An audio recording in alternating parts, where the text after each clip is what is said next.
Hey y'all, it's your boy Runner. I hope your holiday season was great. Typically, I do these types of videos, on my story. I was like, why not post it on my personal page? Because I think it's something that is really, really important to share, and it's super close to my heart.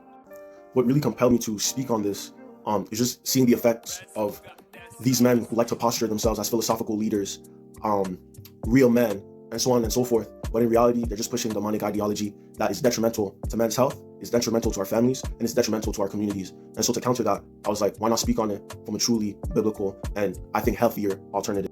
And to do this, I sat down and really thought about the three things that I would say defines a real man. And these three things are responsibility and duty, especially a duty catered to others like service. The second thing is a real man is defined by his values and principles, and most importantly, the pursuit of virtue.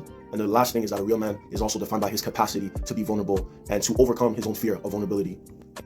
The first one, a real man is defined by his sense of responsibility and duty. What wider society has informed men to do, to the detriment of everyone, has been self-engrossment. And as we're seeing with all the allegations from these celebrities and all the court cases are popping up, self-engrossment can be very, very detrimental. When you only think about me and what's good for me, and you stop caring for what's good for the community, for the people around us, it leads to a lot of problems. And sin, unfortunately, tends to be that way. It's very selfish and very inwardly focused instead of being outwardly focused and can reflect on the self. But not only has self-engrossment been promoted to men as a way to be a man, but also hedonism to the detriment of everything. When you put more of a focus on the pursuit of pleasure, hype, fame, and all these things at the detriment of responsibility and duty, that's why we see the lack of commitment, sacrifice, and protection of the weak that we see in our society at large, coming from men. But a real man, according to scripture, is one who protects the weak. Men love to always say, like, I'm here to defend my family, I'm here to da-da-da-da-da-da-da. Well, a real man not only defends his family, but also defends those who don't have a voice. A real man sacrifices for his people. A real man is committed. He's committed in everything that he does, and he's committed to the betterment of his community.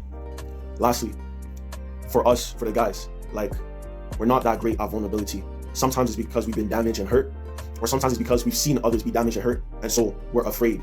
But I'm telling you, that fear only creates echo chambers where we constantly point the finger at women and we're like, they're the problem, they're the problem, they're the problem, and we never take accountability for some of the stuff that we do. And that also blocks us from our desire for connection, our desire for love, And not only does our lack of vulnerability and our fear of being vulnerable create suspicion and bitterness, but it can also create isolation. And brothers, we suffer the most from mental health, and it kills us every single year. But when we are vulnerable, it empowers us in ways that we can't even begin to fathom. It restores and heals, it frees us, and it allows for us to create bonds and connections, not just with women, but between each other as brothers that no one can ever separate. So, to my brothers listening to this, it's time for us to put the childish things away and for us to be men.